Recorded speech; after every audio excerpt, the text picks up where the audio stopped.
What about lupus? Lupus is an autoimmune disease. Lupus is always in your differential when somebody's got joint complaints. Rheumatoid arthritis might be as well. But lupus affects not just joints, but soft tissue. So patients with lupus have a variety of complaints. Who has lupus? I mean, don't raise your hand, but like, who gets lupus? I hope you don't raise your hand, because this is not the happiest disease to get. Lupus is way more common in people who have skin of color, especially during childbearing ages, and we see it more commonly in women than in men. The number one complaint of people with lupus, I am so tired. I'm exhausted. What does fatigue mean? Fatigue means that even after a good night's sleep, you don't wake up feeling refreshed. These poor patients feel like that every day of the week. So they come in with fatigue. A lot of them run fever. Their joints hurt. Their muscles hurt. They don't feel good. The reason we're talking about this in Derm is because a patient might present with a butterfly rash. Exactly. So keep in mind that there are loads of symptoms that these patients might have, and sometimes it takes a while before they get diagnosed. But look at the famous butterfly rash. It's called a malar rash because it's right over the malar area. And when is this rash more likely to be seen? When the patient has been where? Out in the sun, exactly. So many times, and usually as it goes, patients come in and they'll tell you, oh, I have this rash. I don't have it right now. But when I go out in the sun, I have this rash. Tell them to take a selfie. Tell them to email it to your office. Scan it into their EMR as evidence of whatever this rash is that they're telling you about. So the butterfly rash, common, and it is sun dependent. Well, in September of this year, too new to be on your exam, we got a change in lupus. And the change was that we now have a mandatory criterion. It used to be something we always checked and looked for, but now in order to be diagnosed with lupus, you must have this. Look at it. What's the criterion for diagnosis of lupus? It's the finding of anti-nuclear antibodies. So as part of the workup for this, we always order an ANA. And as of September of this year, which is very recently, 2019, that's a mandatory criterion for diagnosis of lupus. And what are you going to do with this patient? Send him over to rheumatology. Exactly. What about skin cancer?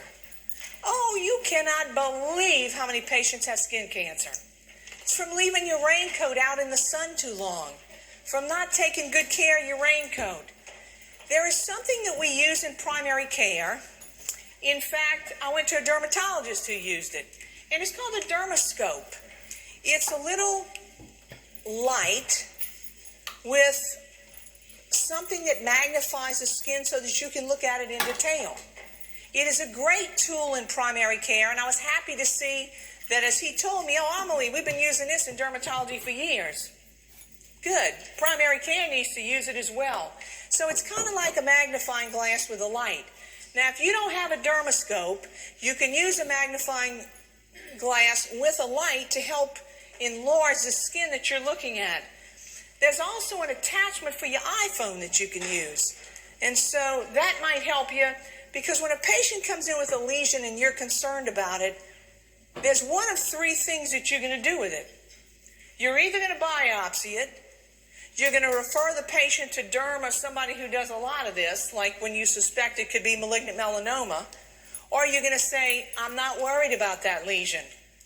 So how are you going to know which one it is? Well, let's look at skin cancer. Look at this cross-section of the skin. When a patient has melanoma, malignant melanoma, they have a malignancy in the melanin-producing cells. That's what imparts color to your skin, hair, eyes. There it is. Basal cell carcinoma is right here in the basal cell. It's in the epidermis layer of the skin. And then finally, when people have squamous cell carcinoma, it also is in that epidermis area. So you really can't look at any of these lesions and say, oh yeah, you don't have to worry about that one. The only way we really know what any of these are is by doing a biopsy. So here's a really good skin cancer pearl for you. You should always be worried about a lesion that has multiple colors within that lesion. So asymmetric distribution of colors and structures within a lesion is the best predictor of malignancy. And you can't look at it with the naked eye and determine that, but either a magnifying glass or dermoscopy would certainly help you. So there are three kinds of skin cancer you need to know all about. One of them is called squamous cell carcinoma. I know you've seen this. Most common place for it to occur is on the head or neck, or on the sun-exposed areas like the left arm, which happens to be the most common arm. In a smoker, the most common place is on the lip, the side of the lip where they hold their cigarette. So if you see a lesion that you're worried about, I want you to take a sterile tongue depressor. Let's say it's on the right side of the lower lip. I want you to scrape it very gently. If it bleeds, that lesion automatically rises to one that you're very worried about, because a common characteristic of squamous cell carcinoma is that it bleeds easily when the skin is agitated. So if it bleeds easily when it's agitated, that's got to be biopsied, and a highly suspicious lesion sounds like it could be a squamous cell. So what's bizarre about squamous cell and some of these others is how varied the appearance can be. So look, this is a papular-looking lesion. This happens to be squamous cell carcinoma. This is squamous cell carcinoma. You can see that it was agitated, and you can see that it's bled, because it's a characteristic of squamous cell. Look at this squamous cell carcinoma. I mean, it kind of looks like a cervix. I'm just telling you. But look at how different this thing is from that one. And look at how different this thing is from that. So if you're standing behind this man in the line at the grocery store, he deserves a tap on the shoulder. Now, I want you to practice how you're going to start that conversation. And what are you going to say? I think you're going to tap him on the shoulder and say, "Excuse me, sir. You have a mirror at your house? You're never going to believe what's on the back of your head." So be a little more polite than my statement, but, that needs to go. I promise that needs to go. So I am certain that you've seen squamous cell, but I'll bet everybody in here $5 that you've seen basal cell carcinoma. It's 40 times more common than squamous cell. We see it more typically in older adults because of the accumulation of damage from the sun over time. So basal cell, I know you've seen. The classic description of basal cell carcinoma is a pearly domed nodule. And I think I have a picture for you. So a pearly domed nodule. Now, what makes that thing grow? A blood vessel. It's a telangiectatic vessel that nourishes that tumor and allows it to grow. So basal cell is extremely common, as is squamous cell in people who are generally light-skinned. These are much less common in people who have darker skin. Most common risk factor certainly is the sun, and the only way you'll really know that that's what the patient's got is by doing a skin biopsy. So look at some of these examples. Basal cell is most common on the face. If a patient came in to see me and this is what I was looking at, I'll be honest, I might miss it. If I was treating him for hypertension, unless I really got close and looked at this, I might miss it. But this is basal cell carcinoma. This is a pearly domed nodule. See how it's domed? That gray area right here is supposed to be considered pearly. That's the color. And it's just, you can miss them very easily unless you specifically look. Especially, you need magnification. So get some tool like that in your clinic to help you identify these lesions. If you want the very best free derm clinic you could ever get, the next time you get on an airplane, you know what happens when they close the cabin door? You know what happens, huh? They turn down the oxygen concentration. So what do people do? They go to sleep. Give it about 30 minutes and wait for the seatbelt sign to go off and pretend you have to go to the bathroom. Take your phone with you. And look, the whole back of the plane, as you make your way toward the bathroom, they all going to be sleeping. So you can take your time and look. You are never going to believe the lesions that you see on people at 35,000 feet. You'll never believe it. So go have a free derm clinic the next time. You could probably write it off as an educational experience. So there you go, basal cell carcinoma. You know, if you could pick the kind of skin cancer you were going to get, you wouldn't pick this one. This is malignant melanoma. And the reason you wouldn't pick this one is because melanoma can metastasize to any organ in the body. Any organ in the body. Consequently, this is the one we worry about. There's a mnemonic the American Academy of Dermatology uses to teach patients, but we use it also as healthcare providers. It's the ABCDE mnemonic, and a lot of people like Mimi add an F. And the F stands for feeling or sensation. And it reminds me to tell you a really quick story about a patient I took care of. She was a nurse. And she said, Amelie, she said, there's something on the top of my scalp. And she said, I can't see it because it's like right here. She said, my husband doesn't know what he's looking at. Would you tell me, give me an opinion about what do I need to do with this lesion? So I looked at it, and I had on a glove. And as I just began to kind of move the hair away just to expose this thing, she said, you know, that kind of sends a chill through me. I said, what do you mean? She said, it's kind of like electric. That was all I needed to hear. I'd heard enough. I said, you know what? I really would like for you to see Derm. I'll be honest, the lesion did not look that bad. I sent her to Derm. She called me because she got an appointment very quickly. She called and she said, Amelie, I have malignant melanoma.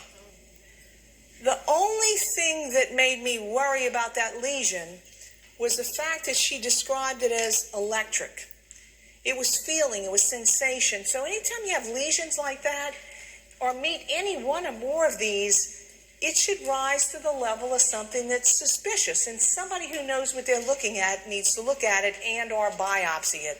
You know, scalps are tough to biopsy. They bleed a lot. So unless you know what you're doing, I wouldn't advise that you biopsy something on a scalp. Well, what about malignant melanoma? They're not all dark in color, but a lot of them are. What worries me a lot about this lesion is the color variegation. Like some is dark, some is not. The other thing that worries me is I can't tell where it starts and stops. It's poorly demarcated. All of those are worrisome findings about that lesion. Look at this one. I can tell where this one starts and stops, but what bothers me is that it's asymmetrical. It's dark. And what in the world is going on right here? Because that's not good. So if you see a lesion and you think it's suspicious to you, don't touch it. Let somebody else who can biopsy that take a look at it. Hang with me, I'm almost there. A patient has had atopic dermatitis since childhood. What other disease is he likely to have? Oh, you know this. Asthma, exactly, circle number 1. Well, let's talk about itchy things. One of those things that creates itchiness or itching is called atopic dermatitis, and another name for that is eczema. And so the classic symptom in patients who have this is that the skin itches and it's itched there before. And it's just there many, many times.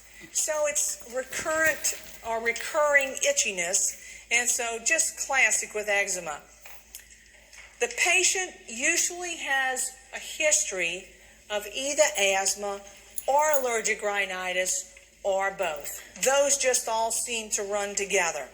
So how do we treat atopic dermatitis? We keep the skin or the raincoat in good condition, which means don't let it dry out. We want to make sure that we use emollients. What's an example of an emollient? Lubriderm, Eucerin, Cetaphil, any of those. Vaseline. So that may be a good emollient for patients. And then when they have a flare-up, what do we use? A topical steroid, exactly. So you got to keep your raincoat in good condition, especially when you have one of these chronic skin conditions. So speaking of chronic skin conditions, look at this. A 36-year-old male presents with a silvery, scaly, pruritic rash. Now stop. What rash are we talking about? Psoriasis, exactly. So look at the question. Which statement is not true? Well, it might be associated with inflammatory bowel disease. We do use those expensive monoclonal antibodies to treat it. And he might have an associated arthritis, right? So what's the best answer? Which one's not true? Not high risk for cataracts, number 2. So 1, 3, and 4 are correct. Look at some examples of psoriasis. This is called plaque psoriasis, and this patient needs a dermatologist because they need a systemic agent. And I would also tell you that people with psoriasis that looks like this are going to be very, very self-conscious of this rash, very much so. So be gentle with them. Another form of psoriasis is classic psoriasis. This is those silvery scales. You see them? Now, I'm not going to treat this patient with a topical steroid because it's on the face. They're going to need a pretty high dose, and I'm going to let somebody else prescribe it. You know why? Because when you apply a steroid to the same place, especially a high dose, what happens to it? Discoloration. That's a polite way to say white people turn brown and brown people turn white. That's what happens to the skin. And whatever color you are, that's the color you want to remain. So I'm probably not going to treat this patient at all. I'm going to let Derm do it. And I'll bet you that Derm is going to use a systemic agent. All right, because Derm is not interested in putting a steroid repeatedly on the face either. Psoriasis, you know a good clue? It's bilaterally symmetrical. So it's on the right knee and the left knee. You see it? It's in this left ear. I'll bet it's on the right ear as well. So when you have something like this, what we want to do is make sure that you keep your raincoat in good condition. So we'll use an emollient to make sure that the skin doesn't dry out. We could use a topical steroid, but people with psoriasis, especially when it covers a significant part of them, always do better with systemic agents, and Derm does that prescribing.